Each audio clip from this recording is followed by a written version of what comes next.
G'day folks, welcome back to Atlantic War. In this quick 5-minute video, I'm going to give you an overview of the second sub-phase of the first amphibious invasion stage. I'm kind of taking a step back. I won't be going to the same level of detail. And again, I want to shout out LBW Strategy Gaming. Steve goes into much more detail and explains the steps in more detail. And Monster on My Table has some great tutorials for these stages.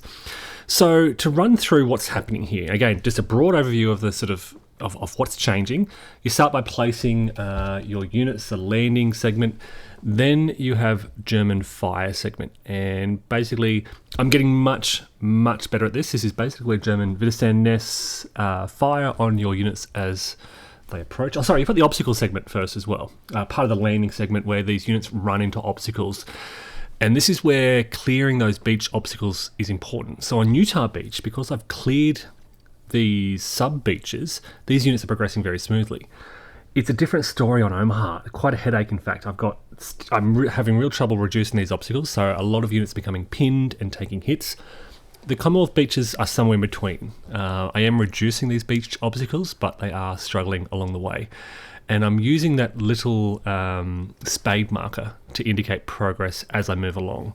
Once you've done resolving the hits, units then move up to the beach box and you get to the German fire segment. In the German fire segment, you resolve those Widerstand nest fires against your boxes, basically, and run through them one at a time. Now I'm getting much better at this as well, getting much quicker. Their fire is being reduced as well as you get closer to, as you approach the shingle boxes, and as I start to reduce these defenders as well, their volume of fire is reduced. So I was finding a lot fewer pinned and losses already, particularly, I mean Utah in particular, the units are just rushing up to the beach, but along the Commonwealth beaches things are looking much better. Omaha is still a problem. Units are stuck on the shingle. There's a heavy volume of fire being poured into units in those shingle boxes, and suffering some losses, which I'm quite worried about. So you run through the German fire segment for all of the beaches. You start along the beach box and then you run through.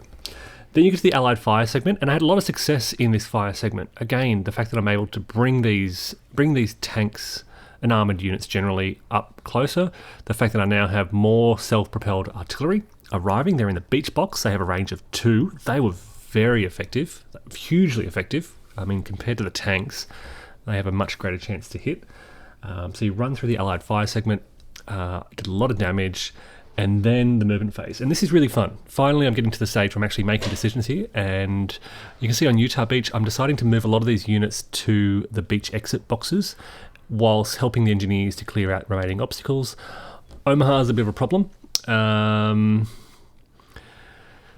trying to consolidate into 2 or 3 hexes. In the Commonwealth beaches, I have breaches, so I'm crossing that sea wall, moving onto the high ground, and a bit of a mix. Some units are going to exit the beach boxes, others are going to try to assault the remaining Widerstand nests, and placing the AVREs and engineers in positions where they can clear those remaining obstacles.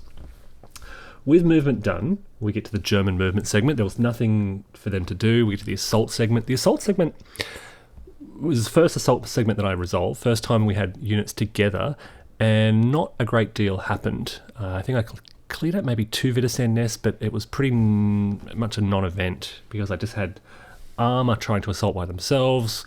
They didn't cause any damage. It's hard for them to take damage, so a lot of no effect. We then get to the demolition segment, and this is always interesting. This is where your engineers and commandos can either attempt to reduce the beach obstacles.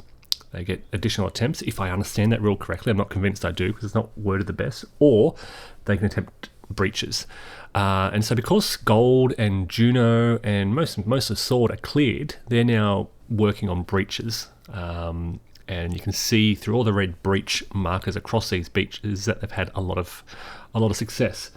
We then basically proceed to pin recovery, and that's pretty much takes us to the end of this sub phase. There we go.